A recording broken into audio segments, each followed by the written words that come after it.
जागो, बहुत हो चुका है इंतजार। देखो यहां कुछ मिलने को है नहीं, खेल है, खेल की तरह खेल लो, इसमें भटक मत जाओ, इसको अति गंभीरता से मत लो। तिब्बत में एक पूरा ध्यान का प्रयोग है,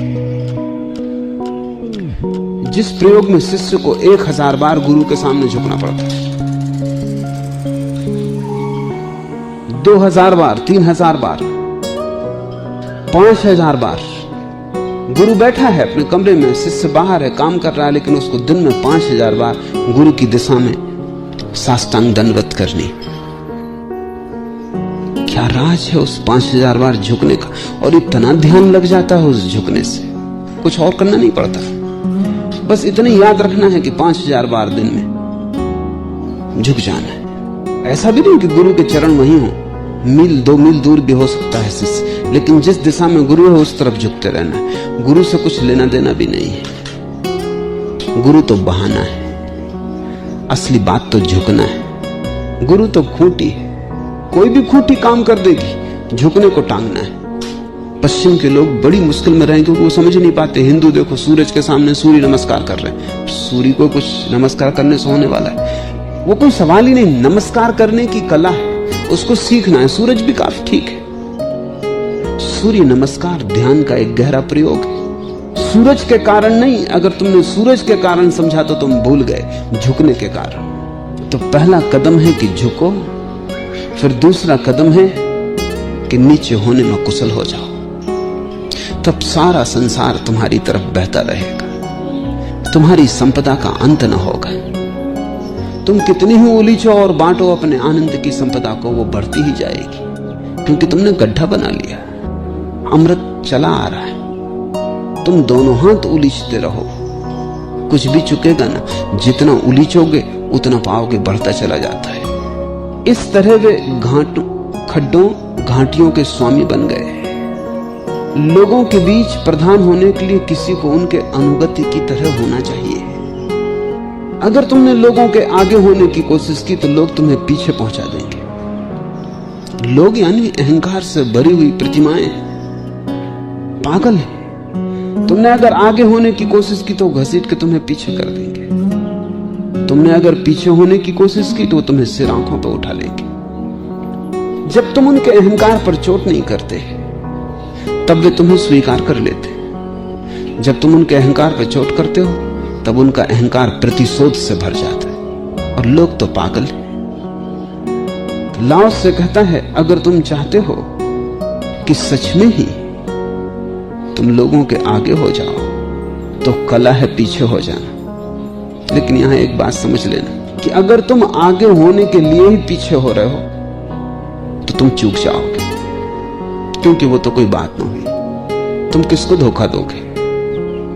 तो इसको ऐसा मत समझना कि अगर तुम चाहते हो आगे होना तो पीछे हो जाओ, क्योंकि अगर आगे होने की चाह है और पीछे होना केवल एक साधन है तो तुम पीछे हो ही नहीं रहे। बाजीद के एक शिष्य ने उससे कहा कि मैंने तुम्हारे वचनों में पढ़ा और तुमसे सुना कि अगर तुम स्त्रियों को छोड़ दोगे तो स्त्रियां तुम्हारे पीछे आएंगी। अगर तुम धन छोड़ दोगे तो धन की देवी तुम्हारा पीछा करेगी। आज 20 साल हो गए और अभी तक कोई आया नहीं। तो बाजीद ने कहा, वो आएगा भी नहीं, क्योंकि तुम पीछे लौट लौट के देख रहे हो। धन की देवी आएगी भी नहीं, क्योंकि तुम धोखा नहीं दे सकते धन की देवी को। तुमने पीछे लौट के देख रहे हो तो तुम धोखा अपने को ही दे रहे हो। अगर तुम श्रेष्ठ होना चाहो लोगों में इसलिए पीछे खड़े हो जाओ तो तुम कभी भी लाओसे को न समझ पाओगे। हाँ, अगर तुम पीछे खड़े हो जाओ तो तुम श्रेष्ठ हो जाओगे। वो बाई प्रोडक्ट है, वो परिणाम है। वो जो पीछे हो जाता है उसको लोग सिर आंखों पर उठा लेते हैं, इसलिए नहीं कि उसकी चाह थी, बल्कि इसलिए कि जो पीछे हो जाता है वो श्रेष्ठ हो जाता है। उसे श्रेष्ठ होने की चाह नहीं है, पीछे हो जाने में श्रेष्ठ हो जाना छिपा है। श्रेष्ठ होने की चाह तो निकृष्ट मन की चाह है। श्रेष्ठ होने की चाह तो हीनता की चाह है। उसने सब हीनता छोड़ दी। उसने हीनता इस तरह छोड़ दी कि अब वो सबके पीछे खड़ा हो सकता है अपनी महागरिमा में। अब वो अपनी गरिमा को अपने भीतर संभाले हुए, अब किसी के आगे होने से आगे होने का सवाल नहीं है। अब वो अपने भीतर है और परम आनंदित है और उसका दिया जल गया है। अब वो श्रेष्ठ है। लोग उसे सिर आंखों पर उठा लेंगे, लेकिन इस कामना से तुम पीछे मत खड़े होना, नहीं तो तुम्हारा दिया बुझा ही रहेगा। तुम पीछे खड़े ही नहीं हो, तुम तो प्रतीक्षा करोगे कि कब लोग आएं, कब आंखों पे उठाएं। तुम बार बार लाओत्से की किताब पढ़ोगे कि कहीं कुछ भूल चूक तो नहीं हो गई पढ़ने में। अभी तक लोग आए नहीं, अभी तक सिर आंखों पे उठाया नहीं। कितनी देर हुई जाती है, जीवन खोया जा रहा है। किसी को उनके अनुगत की तरह बोलना चाहिए, इसलिए संत आदेश नहीं देते, सिर्फ उपदेश देते। आदेश तो सम्राट देते, उनकी मालकियत। उपदेश का तो अर्थ होता है केवल सलाह। मानो तो ठीक, न मानो तो भी ठीक है। और संत बिना मांगे सलाह भी नहीं देते। बुद्ध का तो नियम था कि जब तक कोई 3 बार न पूछे वो जवाब न देते थे। इसलिए बुद्ध की किताबों को पढ़ना बड़ा मुश्किल हो जाता है, क्योंकि 3 बार आदमी सवाल पूछता है और तब बुद्ध 3 बार जवाब देते। बहुत लंबा हो जाता है, 6 गुना हो जाता है काम। बुद्ध से किसी ने पूछा कि आप 3 बार के लिए क्यों रुकते हैं? बुद्ध ने कहा कि जो मांगता है उसी को मिल सकता है, और 3 बार पूछने का केवल इतना ही प्रयोजन है कि वस्तुतः तुम पूछना ही चाहते हो, ऐसी ही जिज्ञासा से नहीं आ गए हो। तुम्हारे प्राण दांव पे लगे तभी सलाह दी जा सकती है। लेने वाला तैयार हो तभी दी जा सकती है। लेने वाला आतुर हो तभी दी जा सकती है। लेने वाला प्यासा हो तभी। और पूछा गया कि आप 3 बार फिर उत्तर क्यों देते? बुद्ध ने कहा लेने वाला कितना ही तैयार हो, फिर सोया हुआ है।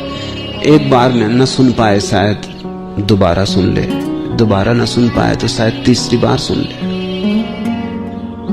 जीसस ने अपने शिष्यों से कहा कि कोई तुम्हारे साथ दुर्व्यवहार करे तो 7 बार क्षमा कर देना। एक शिष्य ने पूछा कि ठीक, फिर 8वीं बार क्या करना? 7 बार क्षमा कर दिया, फिर 8वीं बार। तो जीसस ने कहा 7 बार नहीं, 77 बार।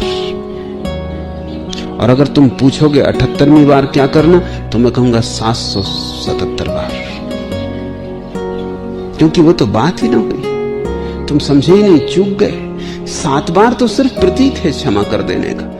क्षमा कर देना ये मतलब है। 7 बार तो इसलिए कह रहे हैं कि तुम्हारा भरोसा नहीं।